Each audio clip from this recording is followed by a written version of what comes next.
बहुत सारे फैक्ट्स ऐसे हैं जो आपको मालूम है, लेकिन फिर भी बताना जरूरी है और फिर इस पे बात करना बहुत जरूरी है। मुल्क भर में भारतीय वायरस इस वक्त तेजी से फैलने लगा है।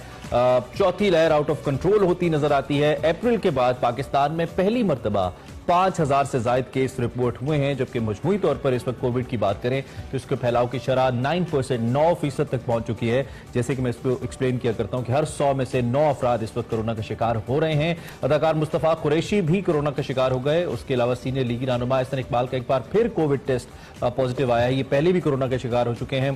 सुप्रीम कोर्ट के जस्टिस काजी फाइज ईसा कोरोना के बायस अस्पताल उनको मुंतकिल कर दिया गया है। इस्लामाबाद में भी हम अगर ओवरऑल कोविड के फैलाव की बात करें तो 11% तक पहुंच चुकी है ये शरह। बिल्कुल, और लाहौर के कई इलाकों में स्मार्ट लॉकडाउन भी लगा दिया गया है, जबकि बलूचिस्तान में कोविड के जो पॉजिटिव केसेस हैं उनकी शरह 11% से भी ऊपर पहुंच गई है। कराची में बात की जाए तो भारतीय वायरस ने तबाही मचा दी है। पॉजिटिव केसेस की शरह जो है 30% से भी ऊपर जा चुकी है, जिसके बाद सिंध गवर्नमेंट ने 31 जुलाई से 8 अगस्त को मुकम्मल लॉकडाउन का ऐलान किया है और लगा दिया गया। आज लॉकडाउन का तीसरा दिन है और वैक्सीन ना लगवाने वालों की सिम बंद करने और अगस्त की तनख्वाह रोकने के ऐलान के बाद हमने देखा कि इतवार के रोज अवाम का एक जमे गफीर उन्होंने वैक्सीनेशन सेंटर का रुख किया। शहरियों की लंबी कतारें देखने में आई, जहां सिंध गवर्नमेंट की बद इंतजामी और शहरियों की बेहतियाती उरूज पर रही। वैक्सीनेशन सेंटर्स पर हमने जो मनाजिर देखे उसमें कोरोना कंट्रोल होने की बजाय मजीद फैलता रहा। और लॉकडाउन के मामले पर अगर हम बात करें तो वफाक और सिंध के दरमियान महाज अराई भी जारी है। वफाकी हुकूमत की जानिब से सख्त तनकीद की जा रही है। MQM पाकिस्तान और ताजरों ने भी शदीद रद्द अमल का इजहार किया है, जिसमें लॉकडाउन में कुछ नरमी भी की गई है। ताहम सिंध गवर्नमेंट का मौकफ यह है कि वफाकी गवर्नमेंट खुद कुछ नहीं करती और ना ही कुछ करने देती है। अगर कोई वफाक ताउन नहीं कर सकता तो हमारी पॉलिसियों की राह में रोड़े भी ना अटकाए। गुज़िश्ता रोज अगर बात करें वज़ीर आज़म इमरान खान ने भी तो मुकम्मल लॉकडाउन की मुखालफत करते हुए सिंध गवर्नमेंट को स्मार्ट लॉकडाउन लगाने का मशवरा दिया है। बिल्कुल, और दो टोक अल्फाज में पैगाम दिया प्राइम मिनिस्टर ने कि मईशत को बड़ी मुश्किल से बचाया है। लॉकडाउन लगाकर किसी मईशत को तबाह नहीं करने देंगे, किसी को ये नहीं करने देंगे। उधर सिंध गवर्नमेंट ने वाज़ेह तौर पर ऐलान किया कि 9 अगस्त तक जिन सेक्टर्स में वैक्सीनेशन होगी उन्हें कारोबार की इजाजत होगी, लेकिन हुकूमत की रिट चैलेंज करने पर कारोबार 1 माह के लिए बंद कर दिया जाएगा। वज़ीर आज़म ने वैसे कल ये भी कहा था कि आप जरूर लगाएं, ये अच्छा है, लॉकडाउन लगाने से कोविड केसेस कम होते हैं, लेकिन अगर आप उन लोगों को खाना दे सकते हैं जिनका डेली बेसिस पे मजदूरी के ऊपर जो डिपेंड करते हैं, जो डिपेंडेंट है इसके ऊपर, तो ये बात वज़ीर आज़म की बिल्कुल ठीक थी कि आप उनको अगर कोरोना से बचाएंगे तो वो भूख से मर जाएंगे। हमारे साथ इस वक्त मुर्तज़ा वहाब साहब मौजूद हैं जो कि तर्जुमान है सिंध हुकूमत के। उनसे जरा इस हवाले से पूछते हैं कि इस वक्त क्या सूरत हाल है और फिर गवर्नमेंट क्या करिए, चूंकि पॉलिटिक्स करने का वक्त तो है नहीं, इट्स नेशनल इशू, तो इस पर हमने बात करनी है। खैर, सिंध गवर्नमेंट मुर्तज़ा साहब 8 दिन के लॉकडाउन से कोरोना को कैसे रोक पाएगी, क्योंकि इसके ऊपर बहुत सारे सवालात मौजूद हैं। लॉकडाउन के पीछे सिंध गवर्नमेंट की हिकमत अमली जो मौजूद है, इसके मुताबिक आपको लगता है कि 8 दिन से कामयाबी हासिल हो पाएगी? देखिए, कोरोना वायरस के हवाले से सिचुएशन मुल्क भर में बड़ी तशवीशनाक है, दुनिया भर में बड़ी तशवीशनाक है, लेकिन बिलखुसूस कराची शहर जो कि पाकिस्तान का मुआशी हब जिसको कहा जाता है, पाकिस्तान का सबसे बड़ा शहर है, 3-3.25 करोड़ लोग यहाँ पर बसते हैं। यहाँ पर बड़ी तेजी के साथ जो डेल्टा वेरिएंट है इस वायरस का वो फैल रहा है, और उसका नतीजा ये हुआ कि अगर आप पिछले 30-35 रोज का मुवाजना करते हैं तो कराची शहर में अगर 500 नए केसेस आ रहे थे आज से 1 महीना पहले, तो आज तकरीबन कोई 2600-2700 केसेस डेली आ रहे हैं, यानी कि 5 गुना कोरोना वायरस के केसेस में पिछले 1 माह के अंदर इजाफा हुआ है। और नेचुरली इसके अंदर एक बड़ी तादाद उन लोगों की भी होती है जो कि हॉस्पिटलाइज इनको करने की जरूरत पड़ती है, जिनको सांस वगैरह की तकलीफ होती है, कुछ को आप ऑक्सीजन सपोर्ट देते हैं, कुछ को आपको वेंटिलेटर पे शिफ्ट करना पड़ता है। तो नेचुरली इस फैलाव को के लिए आपको कुछ सख्त फैसले करने की जरूरत है, और इसलिए सिंध हुकूमत ने अपने डॉक्टर्स की मशावरत के साथ, जिसमें पब्लिक सेक्टर डॉक्टर्स भी हैं, प्राइवेट सेक्टर के डॉक्टर्स भी हैं, उनकी एडवाइस पर यह फैसला किया कि इस डेल्टा वेरिएंट के फैलाव को रोकने के लिए फौरी तौर पर हमें लॉकडाउन लगाने की जरूरत है, ताकि आप इसके फैलाव को रोक सके, नंबर ऑफ केसेस को रोक सके, और नेचुरली आपने अपने अस्पतालों के अंदर वो स्पेस क्रिएट कर सकें कि अगर अल्लाह ना करे किसी को अस्पताल जाने की जरूरत पड़े तो आपके अस्पताल के अंदर वो फैसिलिटीज अवेलेबल हो, वो बेड्स अवेलेबल हो कि उनको ट्रीट किया जा सके। इस नियत के साथ सिंध हुकूमत ने फैसला किया, और उसके साथ साथ सिंध गवर्नमेंट ने प्रायोरिटाइज किया है कि वैक्सीनेशन को भी यकीनी बनाना है। और अच्छी चीज ये है कि 31 जुलाई को 24 घंटे के अंदर तकरीबन 1,93,000 लोगों ने वैक्सीनेट कराया। इसी तरह अगर आप 30 जुलाई का नंबर उठा के देखते हैं तो तकरीबन 1,85,000 लोगों ने वैक्सीनेट कराया था। तो बड़ी तेजी के साथ वैक्सीनेशन के नंबर्स में इजाफा हुआ है और इंशाल्लाह पहली दूसरी अगस्त से यानी कि आज से मजीद नंबर्स में इजाफा होगा, चूंकि सिंध गवर्नमेंट ने मजीद 11 ऐसे वैक्सीनेशन सेंटर्स स्टैब्लिश किए जो कि 24 घंटे शहरियों को ये फैसिलिटी प्रोवाइड करेंगे। रात गए मैंने भी कराची के मुख्तलिफ अस्पतालों का विजिट किया था जहां पर हमने 24 घंटे इस फैसिलिटी को स्टैब्लिश किया है। तो हम पूरी उम्मीद है इंशाल्लाह कि अगले 2 से 3 रोज में इस नंबर को क्लियरली 2 लाख से ऊपर ले जाएंगे और इंशाल्लाह शहरियों के ताउन के साथ हम कोरोना वायरस की वबा को काबू पाने में कामयाब हो पाएंगे। जो पीटीआई के दोस्त या वफाकी हुकूमत के दोस्त कुछ तनकीद कर रहे हैं, कुछ पॉइंट स्कोरिंग कर रहे हैं, मैं उसका जवाब नहीं देना चाहूंगा, इस उम्मीद के साथ कि शहरी जिम्मेदारी का मुजाहरा करेंगे और शहरी जिम्मेदारी के साथ अपनी हुकूमत का साथ देते हुए मास्क को भी पहनेंगे, समाजी फासला भी इख्तियार करेंगे, हमने जो एसओपी इशू किए उनको भी फॉलो करेंगे और वैक्सीनेट फॉलो करेंगे और वैक्सीन करवाएंगे। ऑब्वियसली ये जिम्मेदारी है हर शहरी की, लेकिन ओवरऑल अगर हम बात करें कोविड के फैलाव को रोकने की जो वफाक और एनसीओसी की स्ट्रैटेजी थी, उन्होंने मुकम्मल लॉकडाउन की बजाय टारगेटेड जो कहले पाबंदियां लगाई थी ताकि जो गरीब तबका है उसको परेशानी ना हो और ना ही उनका जो रोजगार है वो मुतासिर हो। और इसके रिजल्ट भी मुर्तजा साहब बहुत कोई जो कहले नेगेटिव नहीं थे, बड़े पॉजिटिव रिजल्ट आए थे। अब सिंध गवर्नमेंट की अगर हम बात करें तो ये टारगेटेड पाबंदियों की तरफ क्यों नहीं गई? तो देखिए अगेन मैं इस तासुर की नफी करना चाहूंगा कि एक मुकम्मल लॉकडाउन लगा दिया गया है। जो हमारे वफाकी हुकूमत के दोस्त बोगज़े पीपल्स पार्टी में, बोगज़े सिंध हुकूमत में इस फैसले को तनकीद का निशाना बना रहे हैं, मैं उनसे गुजारिश करूंगा कि वो जो लॉकडाउन का नोटिफिकेशन है उसको देख लीजिए। जो आपकी इंडस्ट्रीज हैं एक्सपोर्ट ओरिएंटेड उनको एग्जेम्प्ट किया गया है, आपकी जो मेडिकल फैसिलिटीज है उनको एग्जेम्प्ट किया गया है, जो कराची का पोर्ट है उसको एग्जेम्प्ट किया गया है, जो आपकी वो फैक्ट्रीज वो इंडस्ट्रीज जो कि एसेंशियल आइटम्स बनाती हैं यानी कि आपकी रोजमर्रा खाने की अशिया जहां पर मैन्युफैक्चर की जाती है, मेडिकल रिलेटेड हाइजीन रिलेटेड जो इंडस्ट्रीज है उनको एग्जेम्प्ट किया गया है, जो लॉ इन्फोर्समेंट के पर्सनल हैं, मीडिया के पर्सनल हैं उनको एग्जेम्प्ट किया गया है, जो वफाकी इदारे सूबा सिंध में काम कर रहे हैं उनको एग्जेम्प्ट किया गया है, जो बैंक्स हैं उनको एग्जेम्प्ट किया गया है, स्टॉक एक्सचेंज को हमने एग्जेम्प्ट किया है। तो जो लोग ये कहते हैं कि मुकम्मल लॉकडाउन लगा दिया है, कराची को बंद कर दिया, ऐसी बात नहीं है। हाँ, कुछ एरियाज को जहां पर हमारे वो हॉट जोन्स थे जहां पर वायरस जिसकी वजह से बहुत तेजी से फैल रहा था, उन एरियाज को, उन मार्केट्स को, उन जगहों को बंद किया है हमने और लोगों को ये मैसेज कन्वे करने की कोशिश की है हमने कि अगर इस मुश्किल वक्त में शादी ब्याह की तकारीब होंगी, अगर शॉपिंग सेंटर्स खुले रहेंगे जहां पर समाजी फासले को आप इंश्योर नहीं करते हैं, मास्क वगैरह आप नहीं पहनते हैं, तो हम इस डेल्टा वेरिएंट के फैलाव को नहीं रोक पाएंगे। इसलिए सिंध गवर्नमेंट ने ये सख्ती का फैसला किया और कुछ सेक्टर्स को हमने बंद किया है। 8-9 रोज की बात है, उसमें से 3 रोज गुजर चुके हैं, 5-6 रोज रहते हैं। इंशाल्लाह ये 5-6 रोज निकल जाएंगे। असल चीज हमें फोकस इस बात पे करना है कि मिनहसुल कौम हमें कोशिश करनी है कि इस डेल्टा वेरिएंट को मजीद अपने मुआशरे में, अपनी सोसाइटी में, अपने लोगों में बढ़ने ना। अच्छा, आप टेंशन पे तो खैर कोई डाउट नहीं है, आप ये चाह रहे हैं कि इस वक्त जो डेल्टा है उसके साथ फाइट किया जाए और ये खत्म हो, लेकिन दूसरी जानिब कोई कहना चाहिए अल्टरनेटिव एक स्ट्रैटेजी भी होनी चाहिए थी उन लोगों के लिए जो कि इससे मुतासिर हो रहे हैं बराह रास्त। खैर, वफाकी वजीर जो असद उमर साहब हैं, एनसीओसी के सरबराह भी हैं, उन्होंने सिंध गवर्नमेंट को लॉकडाउन के बजाय वैक्सीनेशन मुहिम तेज करने का मशवरा दिया। सिंध गवर्नमेंट ने वैक्सीनेशन मुहिम तेज करने के बजाय वो रूटीन पे जारी है, लॉकडाउन को जरूरी समझा। तो इसके पीछे भी कोई स्पेसिफिक लॉजिक है मुर्तजा साहब? देखिए, मैं अगेन इस तासुर की नफी करना चाहूंगा।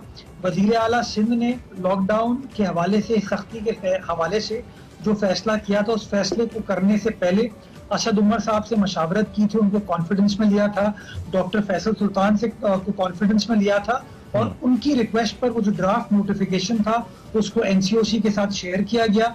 एनसीओसी ने भी अपनी इनपुट दी और इनपुट के बाद सिंध हुकूमत ने अपने नोटिफिकेशन को इशू किया। वैक्सीनेशन को हमने वैसे ही प्रायोरिटाइज किया हुआ है और आप देख सकते हैं कि ये सख्ती करने के फैसले से पहले सिंध के अंदर अल्हम्दुलिल्लाह 1,85,000 अफराद ने एक दिन के अंदर वैक्सीनेट किया था। कल की मैं आपको कहानी बता रहा था, तकरीबन 1,93,000 लोगों ने वैक्सीनेट किया। तो हम वैक्सीनेशन को भरपूर तरीके से हमने जारी और सारी रखा हुआ है। अगर पीटीआई के नुमाइंदे उसको नजर में नहीं रखते, उसको देख नहीं रहे, तो मैं उसके बारे में कोई बात नहीं करना चाहूंगा। मैं समझता हूँ कि सिंध के शहरियों ने बड़े पैमाने पर, सिर्फ कराची नहीं, आप हैदराबाद चले जाएं, सांगड़ चले जाएं, सक्खर, लाड़काना, दादू, उमरकोट, हर जगह वैक्सीनेशन को यकीनी बनाया जा रहा है। हमने वैक्सीनेशन के मराकज को कायम किया है और लोग भरपूर अंदाज से हुकूमत का साथ दे रहे। इंशाअल्लाह वैक्सीनेशन को हम प्रायोरिटाइज करते हुए इस नंबर को मजीद, जैसा कि मैंने पहले कहा था, बढ़ाते हुए 2 लाख के नंबर को हम मजीद बढ़ाएंगे। नंबर आएंगे, लेकिन जिस तरह से आपने कहा कि एतमाद में तो लिया गया, लेकिन कल वजीर आजम साहब ने भी लॉकडाउन की मुखालफत करते हुए कहा है कि सिंध गवर्नमेंट ने मोदी सरकार की तरह दिहाड़ीदार तबका और मजदूरों के हवाले से नहीं सोचा। अब लॉकडाउन में अगर हम बात करें, इस तबके का गुजारा कैसे होगा, इस हवाले से वजीर आजम तो परेशान है। सिंध हुकूमत के हवाले से बात करें तो इस तबके के लिए, इसको रिलीफ देने के लिए क्या स्ट्रैटेजी है इनकी? मैं थोड़ा सा सख्त लफ्ज इस्तेमाल करूंगा, बुरा नहीं मानिएगा। मैं इन मुनाफिकों को कहना चाहूंगा कि जब ये लाहौर में जून के महीने में, रमजानुल मुबारक के महीने में सिचुएशन यूके वेरिएंट की वजह से मुश्किल हुई थी, खतरनाक हुई थी, अस्पतालों पे बड़ा दबाव पड़ा था, तो उस वक्त जब पंजाब हुकूमत ने, बोजदार साहब की हुकूमत ने लाहौर में 3 हफ्ते का लॉकडाउन लगाया था, सब कुछ बंद कर दिया था, तो इन क्या मुनाफिकों ने उस जमाने में तनकीद की थी बोजदार साहब के ऊपर? क्या उस जमाने में पीपल्स पार्टी ने तनकीद की थी बोजदार साहब के ऊपर? नहीं की थी। क्यों? क्योंकि हर जिम्मेदार शख्स ये समझता है कि इस्तेहकाक उस हुकूमत का है जिसको ग्राउंड रियलिटी का अंदाजा है, जिसको ग्राउंड रियलिटी का पता है, जिसको अंदाजा है कि उसके लोग किस चीज को, किस क्राइसिस को फेस कर रहे हैं। तो खुदा का वास्ता है, जो जिम्मेदार लोग होते हैं वो उसके ऊपर पॉइंट स्कोरिंग नहीं करते। जब बोजदार साहब की हुकूमत ने, पंजाब हुकूमत ने ये सख्त फैसले किए थे, तो हमने उनको तनकीद का निशाना नहीं बनाया था, हमने उनको सपोर्ट किया और हमने कहा कि हमें यकीन है कि बोजदार साहब जमीनी हकायक को मद्देनजर रखते हुए ये सख्ती करने का फैसला करें।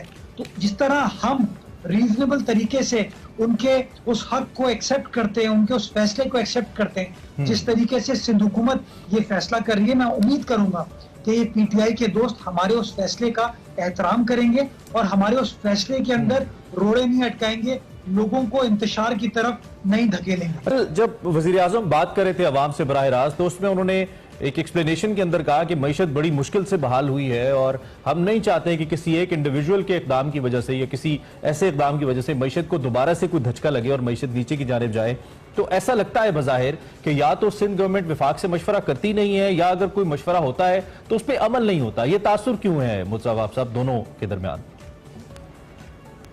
जो लोग बार बार गरीब की बात करते हैं, आपने उनसे पूछा कि आपने पिछले दिनों 1.5 रुपए पेट्रोल की कीमतों में इजाफा किया, गरीब आदमी को रिलीफ दें, कीमतों की इजाफे को कैंसिल कर दें। पिछले दिनों 6 रुपए इन्होंने पेट्रोल की कीमतों में इजाफा किया था 15 रोज कबल, इनको कहें कि वो 6 रुपए की जो इजाफा है उसको कम कर दें। वो जो सब्सिडी यूटिलिटी स्टोर्स की मिल रही थी, उस सब्सिडी को खत्म कर दिया गया, अद्वियात की कीमतों में इजाफा किया गया। तो ये लोग जो बार बार गरीब आदमी की बात करते हैं, जरा इनसे पूछें कि जहां पर आपको गरीब आदमी को रिलीफ देने की जरूरत है, क्या आपने रिलीफ दी? आपने इलेक्शन से पहले ऐलान किया था कि आप 1 करोड़ नौकरियां देंगे, क्या आपने 1 करोड़ नौकरी पाकिस्तान के मजदूर को, पाकिस्तान के मेहनतकश को, पाकिस्तान के नौजवान को दी? तो जो इनका काम है वो काम ये करते नहीं है। अपने लाहौर को तो ये बंद कर देते हैं, अपने शहरों में जब क्राइसिस सिचुएशन आती है तो बंद कर दी जाती है, लेकिन जब कराची के अंदर खतरनाक सिचुएशन हो और कराची के अंदर ये फैसला किया जाता है तो उनको सियासत करनी पड़ती है। मैं इनको कहना चाहूंगा, खुदा का वास्ता है डबल स्टैंडर्ड ना रखें। जो फैसला लाहौर के लिए अपनाते हैं, जो फैसला इस्लामाबाद के लिए अपनाते हैं, जो फैसला पेशावर के लिए अपनाते हैं, वो फैसला कराची के लिए भी सिंध हुकूमत को अपनाना है। नो डाउट ये अफसोसनाक बात है कि जब भी हम कोई बात करते हैं सिंध और वफाक में एक टसल सी शुरू हो जाती है। अब जब कोविड की बात करें, ग्लोबल इशू है और हम देखते हैं हर बात पे सिंध और वफाक के दरमियान बयानबाजी हो, इसे सियासी बना दिया जाता है। ये जो हर मामले पे सियासत शुरू हो जाती है, इसका क्या हाल है मुर्तज़ा साहब? देखिए, मैं वफाक के रोल पर कमेंट नहीं करना चाहूंगा, खाम खाम में तशनगी होगी, लड़ाई होगी। मैं कह चुका हूं कि सिंध हुकूमत का इस्तेहकाक है फैसले करने का, और वो फैसला सिंध हुकूमत ने अपनी आवाम के बेहतरीन मफाद में किया है। इस फैसले को अनाउंस करने से पहले सिंध हुकूमत ने तमाम सियासी जमातों को कॉन्फिडेंस में लिया, वफाकी वजीर को कॉन्फिडेंस में लिया, NCOC जो इदारा इन चीजों को लुक आफ्टर करता है उसको कॉन्फिडेंस में लिया। तो हमने अपनी जिम्मेदारी का मुजाहरा करते हुए तमाम वो चीजें की हैं जो कि हमें करने की जरूरत थी। बदकिस्मती के साथ PTI के लोग जो हैं इसको खाम खाम में पॉलिटिकल तर्ज में मैनिपुलेट करने की कोशिश कर रहे हैं। सिचुएशन कराची शहर में बड़ी खौफनाक है, बड़ी तशवीशनाक है। हमने जो फैसला किया, हमारे फैसले का एहतराम करें और हमारे उस फैसले को अमल दरामद कराने में आप सपोर्ट करें। ऐसा लगता नहीं है कि मशवरा हुआ है, क्योंकि MQM भी और PTI भी इस लॉकडाउन के ऊपर शदीद एहतजाज भी कर रहे हैं, इसे गलत फैसला भी करार दे रहे हैं। तो डोंट यू थिंक कि अगर मुशावरत हो जाती या फिर उसको डॉक्यूमेंट कर लिया जाता तो कम से कम आपको एक एतमाद हासिल होता है इन सियासी जमातों का? इसको जरा फर्दर एक्सप्लेन कर दें मुझसे। मेरे ख्याल में मीडिया पर वो फुटेजेस अवेलेबल हैं जब टास्क फोर्स की मीटिंग हुई थी जुमे के रोज। उस मीटिंग के अंदर तमाम सिंध असेंबली में जो पार्लिमानी पार्टी एग्जिस्ट करती हैं उनको मदऊ किया गया था, उनके पार्लिमानी लीडरान मौजूद थे, उनकी इनपुट ली गई। अब उसके बाद भी अगर ये कहें कि इनको कॉन्फ्रेंस में नहीं लिया गया तो मैं अब इसके ऊपर क्या कहूँ। जैसा कि मैंने पहले गुजारिश की थी, जब बोजदार साहब ने लाहौर के अंदर लॉकडाउन लगाया था, क्या उन्होंने नून लीग को बुलाया था? क्या उन्होंने मरियम नवाज शरीफ से, बिलावल भुट्टो जरदारी साहब से और बाकी जो लीडरान हैं पंजाब के, उनको बुला के उनको कॉन्फ्रेंस में लिया था? ये इख्तियार हुकूमतों का होता है। हमने तो फिर भी जमहूरी उसूलों की पासदारी करते हुए उनको बुलाया था, उनको मदऊ किया था, उनको तफसीलात से शेयर किया, उसके बाद ये फैसला किया। ये जो लोग आज हमें तनकीद का निशाना बना रहे हैं कि आपने लॉकडाउन का फैसला गलत किया है, अल्लाह ना करे अगर कराची शहर के अंदर सिचुएशन आउट ऑफ कंट्रोल हुई, यही लोग आपके टीवी पे चैनल्स पे आके हमें तनकीद का निशाना बनाएंगे कि सिंध हुकूमत नाकाम हुई। तो इनका काम है पॉइंट स्कोरिंग करना, अपने सियासी बयानात देना। हम इनकी परवाह नहीं करते। हमें परवाह अपनी आवाम की है, उन लोगों की है जिनके वोटों के साथ सिंध हुकूमत इलेक्ट होकर बैठी है, उनके बेहतरीन मफाद में ये फैसले किए जा रहे हैं। इंशाल्लाह एक बार इस डेल्टा वेरिएंट के फैलाव को हम रोकने में कामयाब हो जाए। ये वो वेरिएंट है जो कि पाकिस्तान में एग्जिस्ट नहीं करता था, पाकिस्तान के बाहर से आया था और नेचुरली एयरपोर्ट्स के जरिए आया। अगर एयरपोर्ट्स पे इन नाकाम निकम्मी वफाकी हुकूमत ने जिम्मेदारी का मुजाहरा किया होता, प्रॉपर सर्वेलेंस की होती, पैसेंजर्स को चेक किया होता, सही इकदाम उठाए होते, तो शायद आज डेल्टा वेरिएंट जो है पाकिस्तान में मौजूद नहीं होता। लेकिन चूंकि इन्होंने गैर जिम्मेदाराना तरीके से फैसले किए, आज डेल्टा वेरिएंट आपको पाकिस्तान के हर शहर में फैलता हुआ नजर आ रहा है। तो इसका सवाल आप जरा वफाकी हुकूमत के उन चैंपियन तर्जुमानों से भी पूछिए कि उन्होंने जिम्मेदारी का मुजाहरा किया कि नहीं किया। मुर्जा भाई, ऐसी कुछ जब भी होती है ना तो मुझे वही कमेंट्री याद आती है। मैं अक्सर कहता हूँ सलीमुल्लाह से कलीमुल्लाह, कलीमुल्लाह से समीउल्लाह। ये ऐसी ही सूरत हाल है कि विफाक टू सिंध, सिंध टू विफाक, विफाक टू सिंध। और ये बड़ी अफसोसनाक बात है कि पॉइंट इस मामले पर भी पॉइंट स्कोरिंग हो रही है। बहुत शुक्रिया मुर्तजा वहाब हमारे साथ मौजूद थे, तर्जुमान सिंध हुकूमत कोरोना के हवाले से बात कर रहे थे। लॉकडाउन लगाया गया, स्ट्रैटेजी क्या है? हम तो ये कहते हैं कोरोना कंट्रोल में है। इसी नोट पर ब्रेक लेते हैं जी, ब्रेक के बाद हाजिर होंगे। आप देखते रहिए एक्सप्रेस।